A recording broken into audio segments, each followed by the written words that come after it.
चिकित्सा शिक्षा विभाग में जो एसोसिएट प्रोफेसर के पद हैं वो सारे प्रमोशन से भरे जाने वाले पद हैं। सरकार का गजट नोटिफिकेशन है, या तो हो सकता है कि एम्प्लॉय सिलेक्शन बोर्ड से गलती हो। गजट नोटिफिकेशन है वो तो बोलता है कि 100% प्रमोशन से ही होंगे। मध्य प्रदेश की लगभग सारी जो सिस्टर ट्यूटर हैं, जो टीचिंग साइड में नर्सेस चली गई हैं, उन सभी को एक ये बड़ी राहत है क्योंकि उनका अगला प्रमोशन एसोसिएट प्रोफेसर ही है।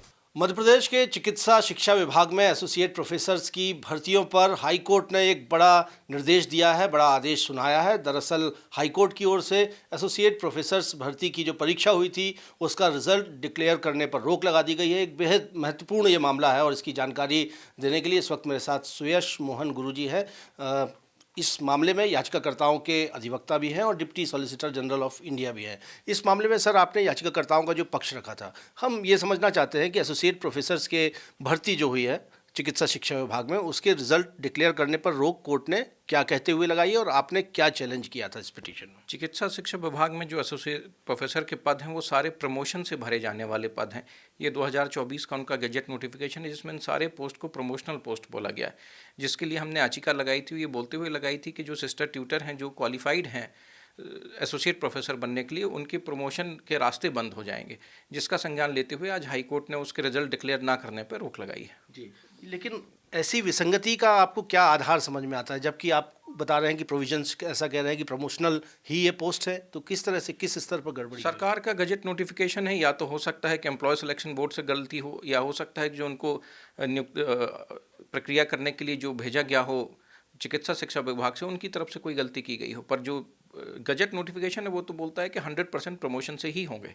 जी, तो अगर मध्य प्रदेश की हम बात करते हैं तो कितने लोग, कितने सिस्टर्स, कितने नर्सेज इसमें प्रभावित हो रहे हैं और कितनी राहत मिलने जा रही है?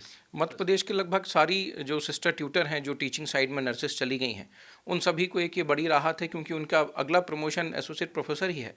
जो क्वालिफाइड हों और एसोसिएट प्रोफेसर बनना चाह रही होंगी, उन सब के लिए एक बहुत बड़ी राहत है। आज जब हियरिंग हो रही थी, जब आपकी ओर से दलीलें पेश की गई, तो किस तरह से ये मामला आगे सुनवाई पर आया? क्या कुछ मुख्य दलील थी जिसको देखते हुए कोर्ट ने आदेश किया? मुख्य दलील यही थी, हमने दो बुंदियों पर याचिका लगाई थी। एक ये थी कि सिस्टर ट्यूटर के पहले 90% प्रमोशनल और 10% डायरेक्ट रिक्रूटमेंट के पोस्ट थे, जो कि बदल के उल्टा कर दिया गया। 90% डायरेक्ट और 10% प्रमोशनल कर दिया गया। उस पर भी संज्ञान हाईकोर्ट ने लिया और नोटिस किया है।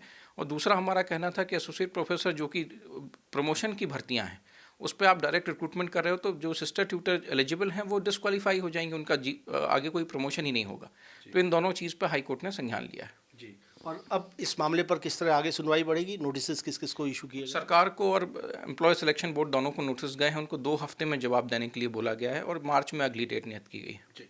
बहुत बहुत शुक्रिया। हमने बात की सुयश मोहन गुरुजी से। उनका कहना है कि एक बड़ी संख्या में जो नर्सेज हैं जिनको प्रमोशन के ज़रिए एसोसिएट प्रोफेसर तक की पद जो है वो हासिल हो सकता था, उन्हें एक बड़ी राहत मिली है। चूँकि कोर्ट ने ये पाया है, प्राइमा फेसाई जब इस मामले की सुनवाई हुई तो ये पाया कि जो पद सिर्फ प्रमोशन से भरे जाने थे, आखिर उसमें कैसे सीधी भर्ती जारी की जा सकती है। और यही वजह है कि एसोसिएट प्रोफेसर्स की भर्ती के लिए जो परीक्षा हुई है उसके रिजल्ट डिक्लेयर करने पर कोर्ट ने रोक लगा दी है। मार्च माह में संभवतः 16 मार्च को इस मामले पर आगे सुनवाई होगी और देखना होगा कि कोर्ट का फैसला किस तरह आगे आता है। लेकिन फिलहाल एक अंतरिम राहत तमाम नर्सेस के लिए इसे माना जा सकता है।